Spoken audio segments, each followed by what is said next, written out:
Fala, vigilante! Hoje a gente está aqui para falar um pouco sobre defesa pessoal, uma das disciplinas das quais eu domino dentro da área da formação da vigilância.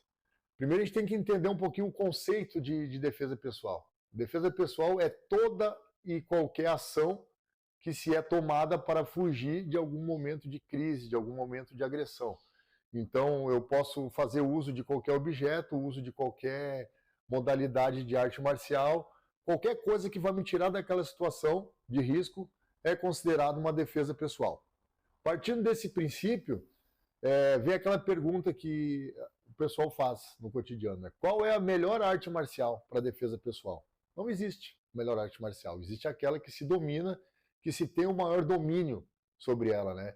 Existem algumas que têm uma eficácia um pouquinho maior e umas que não são tão proveitosas. Mas vamos partir do princípio vigilante. A gente tem que respeitar o uso progressivo da força para a gente não vir a responder judicialmente depois. Se a gente cometer algum excesso no processo de nos defendermos na profissão, a gente responde judicialmente depois. Então a gente tem que partir desse princípio. Por isso que eu trago o jiu-jitsu como modalidade maior dentro dos nossos vídeos no canal, porque é uma modalidade que ajuda a preservar bastante. Dentro da defesa pessoal, existem alguns conceitos que a gente tem que prestar muita atenção. O primeiro deles é a distância, manter a distância para o adversário, uma distância segura. A gente tem o chamado círculo íntimo, que é mais ou menos a distância de um braço, né?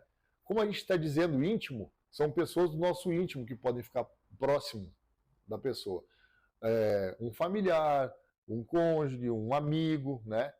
Esses podem ficar nessa distância inferior a um braço de distância. O ideal é que seja sempre mais de um braço de distância para a gente poder ter um bom tempo de reação, poder processar a agressão e poder reagir. Menos que isso é perigoso. Outro ponto que a gente tem que observar é o controle do ambiente, o controle do agressor e o controle da técnica. São três situações que eu tenho que ter controlada para eu poder saber, porque a tomada de decisão ela é muito rápida para saber o que eu vou usar, que técnica eu vou usar e se eu não estou me excedendo nessa técnica. Então, eu tomando controle da situação, do ambiente, do agressor e da técnica, partimos do princípio que tudo vai dar certo, certo? Falando sobre o controle do agressor, só existe uma coisa que ele entende, nível de dor. Quanto maior for o nível de dor, maior vai ser o controle sobre o agressor. Mas eu tenho que ter isso dentro daquele padrão que a gente exige do uso progressivo de força. Então, eu tenho que ter o controle da técnica. Tendo o controle da técnica, eu tenho o controle da elevar ou diminuir a dor, consequentemente, o controle do agressor. Isso é muito importante. A gente nunca pode confundir arte marcial com defesa pessoal, porque é aí que vem a gerar problemas para quem está trabalhando na área. Uma arte marcial ela é muito eficaz dentro da defesa pessoal, mas eu tenho que lembrar que artes marciais como o jiu-jitsu, por exemplo, existem tempo, né, de combate, existem regras, o que pode, o que não pode, locais que pode fazer, aplicar. É um ambiente controlado, tem um tatame, tem o árbitro que ele está ali intercedendo pelos atletas, se vê que vai cometer algum excesso. Existe uma pontuação e a gente tem que lembrar que na rua isso cai por terra. Não tem classe de peso, não tem faixa dividindo, é um contra o outro.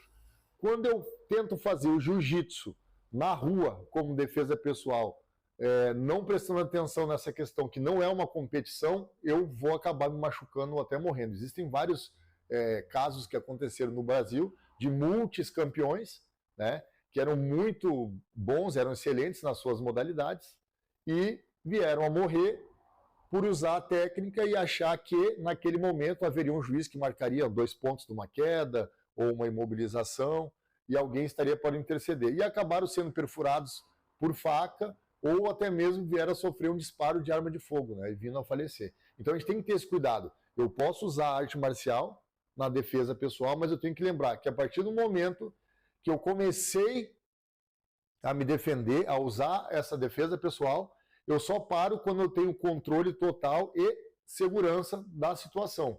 Ou seja, vamos usar o jiu-jitsu na situação. O agressor veio para tentar me agredir. Eu me desvencilhei, levei ela ao solo. Se fosse uma competição, o árbitro esperaria estabilizar e marcaria 2 pontos de queda. Mas como não é, eu levo ele ao solo, estabilizo, imobilizo, faço uma revista, tenho certeza que ele não tem nenhuma arma perfuro cortante, uma arma de fogo, nada, faço a contenção dele, e então só depois do controle dessa situação que eu me afasto, que eu vou me evadir da situação. Então essas foram algumas dicas para hoje sobre a defesa pessoal.